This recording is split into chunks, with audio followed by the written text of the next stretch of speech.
अब हमारा इसमें एक ही टॉपिक बचा है पूरे चैप्टर में, that is sustainable development only.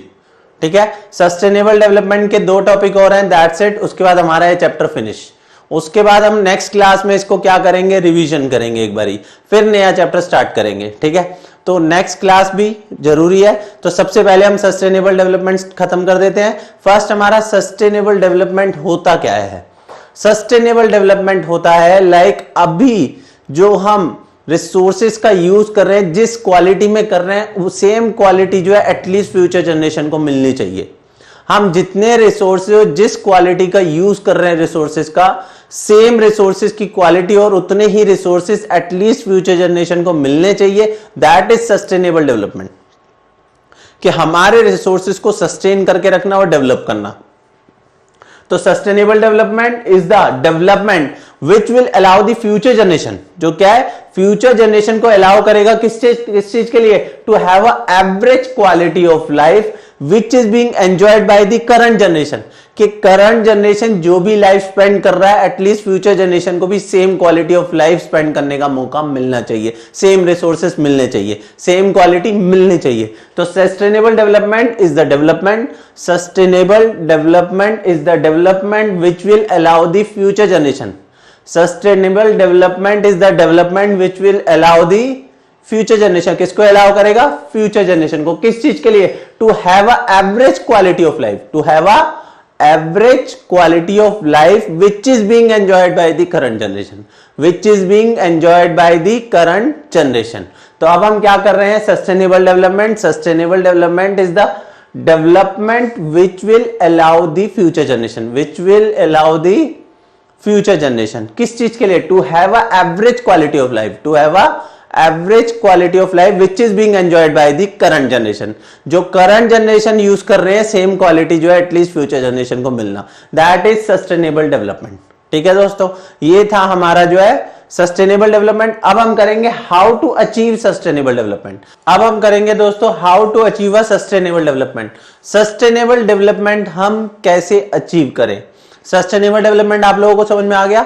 Sustainable development is the development which will allow the, किसको अलाउ करेगा, फ्यूचर जनरेशन, किसको अलाउ करेगा, फ्यूचर जनरेशन, किस चीज के लिए, to have a average quality of life, to have a average quality of life which is being enjoyed by the current generation, जो कि करंट जनरेशन एंजॉय कर रहा है। ठीक है, अब हम करेंगे how to achieve a sustainable development. How to achieve a sustainable development का क्या वर्ड है दोस्तों, दैट इज रिस्क, RISC, के नहीं है, डबल सी है। ठीक है, how to achieve a sustainable development, हम सस्टेनेबल डेवलपमेंट अचीव कैसे करें, that is risk, RISC। R से हमारा क्या आता है दोस्तों, restrict use of renewable resources. R से क्या है, restrict use of renewable resources, मतलब जो रिन्यूएबल रिसोर्सेज हैं जो रिन्यू होते जा रहे हैं उसका यूज जो है, उसका जो एक्सट्रैक्शन है वो उसके रीजनरेशन से कम होना चाहिए। रिन्यूएबल रिसोर्सेज जितने रीजनरेट हो रहे हैं उसका एक्सट्रैक्शन जो है उससे कम होना चाहिए। तो renewable resources should be extracted on a sustainable basis. It means rate of extraction should not exceed the rate of regeneration. Rate of extraction should not exceed the rate of regeneration.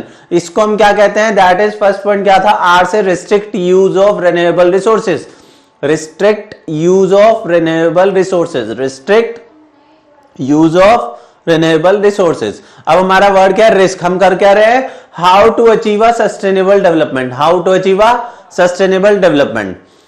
Point word क्या है, risk, R से क्या है, restrict use of renewable resources, restrict use of renewable resources के regeneration से उसका extraction जो है कम होना चाहिए। ठीक है, अब आता है हमारा आई। आई से हमारा दोस्तों क्या आता है, इनपुट एफिशिएंट। आई से क्या आता है, input efficient, that is become input efficient. Input efficient का क्या मतलब है, मतलब कि कम से कम इनपुट लगाकर ज्यादा से ज्यादा आउटपुट आना। इनपुट एफिशिएंट मींस कम से कम इनपुट लगाकर ज्यादा से ज्यादा आउटपुट होना। वो किससे होगा, टेक्नोलॉजिकल प्रोग्रेस से। जब हम न्यू टेक्नोलॉजी लेके आएंगे तो कम से कम रिसोर्सेज लगाकर ज्यादा से ज्यादा आउटपुट करेंगे, तो that is input efficient. Technological progress should be made to become input efficient. And input consuming, के टेक्नोलॉजी का यूज करके हम इनपुट जो है कम यूज करेंगे और आउटपुट हमारी ज्यादा होगी, ठीक है। It means effort should be made to produce more per unit of output input, it will reduce the exploitation of resources, जिससे हमारा रिसोर्सेज का एक्सप्लोटेशन कम होगा। हम कर क्या रहे हैं, how to achieve a sustainable development, that is क्या वर्ड था, रिस्क, RISC, क्या था, रिस्क,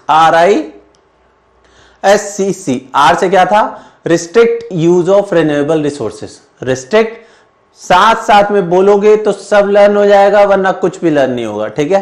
तो आर से क्या है, restrict use of renewable resources, restrict use of renewable resources. Second क्या था, I is input efficient, I is input efficient, ठीक है। अब आता है एस, एस से क्या है, सब्स्टिट्यूट, किसको सब्स्टिट्यूट करना, non renewable with renewable resources, substitute करना नॉन रिन्यूएबल को रिन्यूएबल से, कि नॉन रिन्यूएबल क्या होता है, जो रिन्यू नहीं होते, और रिन्यूएबल क्या होता है, जो रिन्यू हो जाते हैं। तो हमें क्या करना है कि हमें नॉन रिन्यूएबल के सब्स्टिट्यूट ढूंढने हैं जो क्या रिन्यूएबल हो, हमें नॉन रिन्यूएबल के सब्स्टिट्यूट ढूंढने हैं जो क्या रिन्यूएबल हो। तो नॉन रिन्यूएबल रिसोर्सेज का यूज जो है उतना करना जितने उसके सब्स्टिट्यूट मिल रहे हैं, मतलब जितने उसके रिन्यूएबल रिसोर्सेज के सब्स्टिट्यूट मिले उससे कम जो है रिन्यूएबल का यूज करना। तो as non renewable resources are depleted, renewable resources must be developed, non renewable खत्म हो जाते हैं तो रिन्यूएबल रिसोर्सेज को हमें डेवलप करना चाहिए, so as to maintain flow of services over time, जिससे सर्विसेज टाइम टू टाइम मिलती रहे। It means rate of depletion of non renewable resources, ध्यान देना, it means rate of depletion of non renewable resources, non renewable resources का जो depletion है, मतलब जो उसका यूज है, शुड नॉट एक्सीड, किससे ज्यादा नहीं होना चाहिए, नॉन रिन्यूएबल रिसोर्सेज का यूज किससे ज्यादा नहीं होना चाहिए, the rate of creation of renewable substitute, the rate of creation of renewable substitute, के जितने रिन्यूएबल सब्स्टिट्यूट हमारे क्रिएट हो रहे हैं नॉन रिन्यूएबल का यूज उससे जो है कम होना। हम क्या कर रहे हैं, how to achieve a sustainable development, sustainable development कैसे हो कि करंट जनरेशन के साथ साथ फ्यूचर जनरेशन भी सेम क्वालिटी ऑफ लाइफ जो है स्पेंड कर सकें। तो इसका वर्ड क्या था, रिस्क, आर से क्या था, restrict use of renewable resources, restrict use of renewable resources. Second क्या था, आई से इनपुट एफिशिएंट, फिर क्या, एस से substitute non renewable with renewable resources, substitute non renewable with renewable resources. अब आता है हमारा सी, दो सी है, एक है कंट्रोल पॉल्यूशन, एक है कंट्रोल पॉपुलेशन, दो सी है, एक है कंट्रोल पॉल्यूशन, एक है कंट्रोल पॉपुलेशन, ठीक है, दो सी है, एक है कंट्रोल पॉल्यूशन, एक है कंट्रोल पॉपुलेशन। तो सबसे पहले हम पढ़ते हैं control pollution. Pollution emission should be limited to the absorption capacity of the environment, pollution जो है हमारा कितना होना चाहिए, जो हमारी एब्जॉर्प्शन कैपेसिटी के अंदर हो, क्योंकि अगर एब्जॉर्ब ही नहीं कर पाएंगे तो क्या होगा, एनवायरमेंटल क्राइसिस हो जाएगा, ठीक है। तो पॉल्यूशन हमारा जो एमिट होता है वो क्या है, हमारी एब्जॉर्प्शन कैपेसिटी के अंदर होना चाहिए, दैट इज कंट्रोल पॉल्यूशन। उसके बाद आता है हमारा control the growth of population, population की ग्रोथ को भी क्या करना, कंट्रोल करना। To the growth of human population should be controlled at level which is within the carrying capacity of the environment, जैसे कि हमारा पॉल्यूशन था वैसे ही पॉपुलेशन भी हमारी कैरिंग कैपेसिटी के अंदर होना चाहिए। भाई उनको रिसोर्सेज तो मिल सके, रिसोर्सेज नहीं मिलेंगे तो इतनी ज्यादा पॉपुलेशन बढ़ जाएगी, फायदा क्या। तो हम क्या कर रहे हैं, how to achieve a sustainable development, that is risk, R से restrict use of renewable resources, I से इनपुट एफिशिएंट, फिर आ गया एस, एस से क्या आता है, substitute non renewable with renewable resources, फिर आता है दो सी है, एक कंट्रोल पॉल्यूशन कंट्रोल पॉपुलेशन, एक सी है कंट्रोल पॉल्यूशन कंट्रोल पॉपुलेशन। अब हम करेंगे दोस्तों स्ट्रेटेजीज फॉर सस्टेनेबल डेवलपमेंट, ये लास्ट टॉपिक है पूरे चैप्टर का, ठीक है, that is strategies for sustainable development.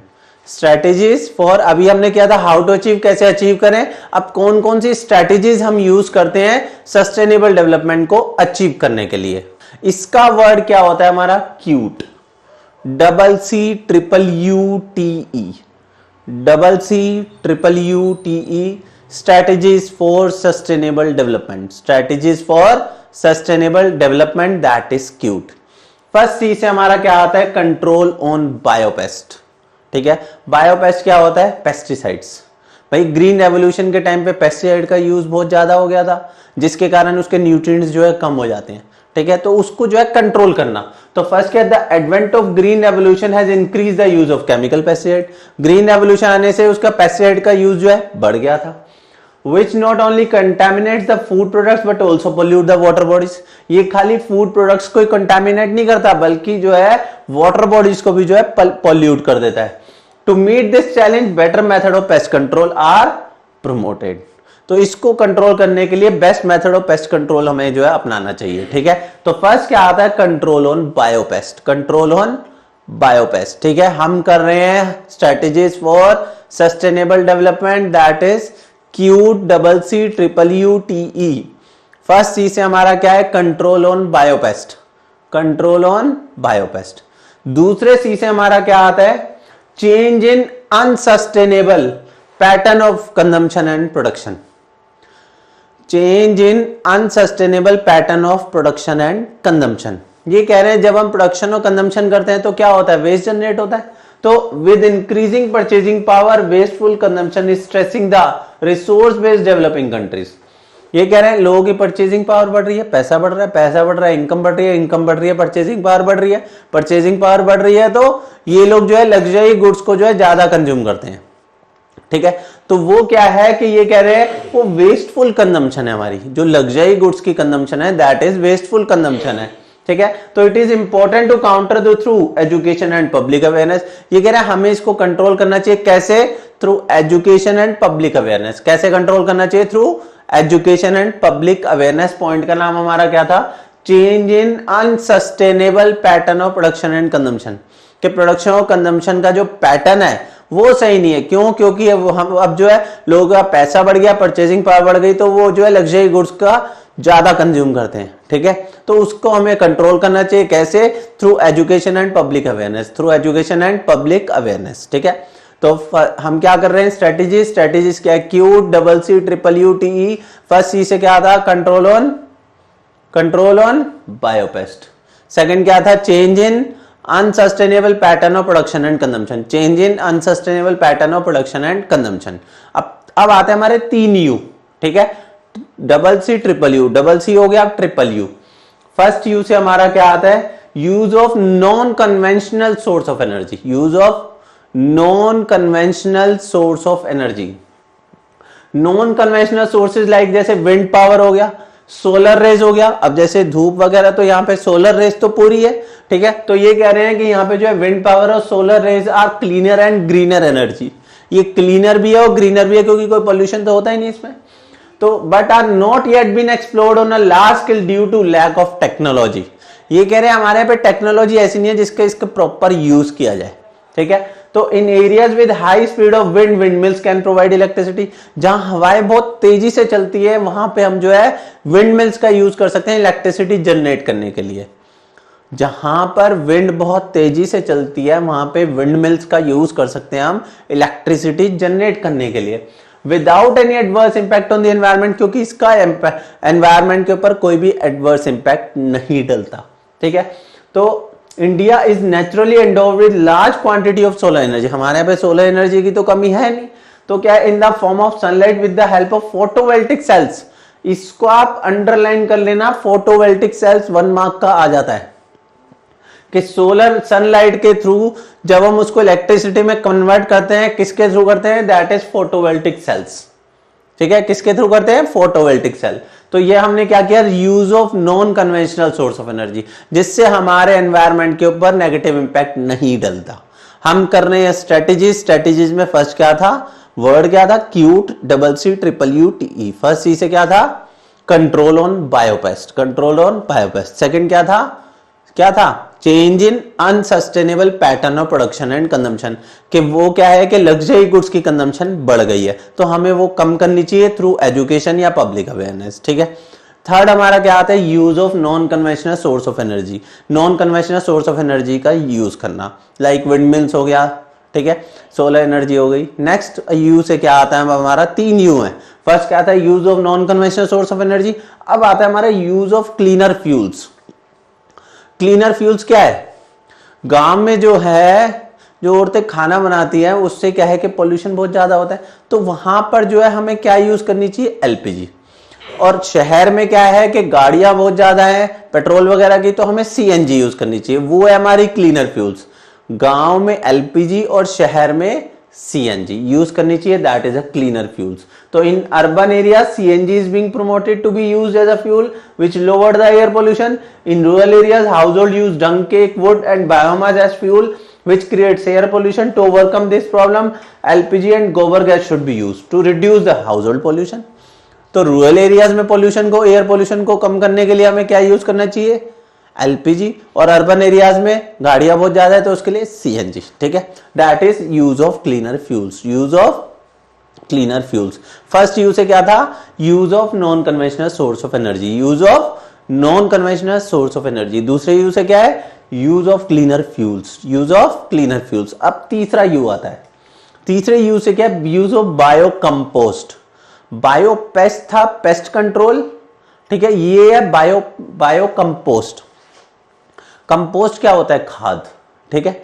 तो बायो कंपोस्ट ऑर्गेनिक तरीके से जो है, ऑर्गेनिक फार्मिंग तो आप लोगों ने सुना होगा, तो ये सेम वही है, यूज ऑफ बायो कंपोस्ट मतलब ऑर्गेनिक तरीके से फार्मिंग करना। आजकल उसकी डिमांड बढ़ती जा रही है, लोग एक्सपोर्ट तक कर रहे हैं। तो इसमें क्या, the use of chemical fertilizer increase the agriculture production but it adversely effect the large areas of productive land and water bodies.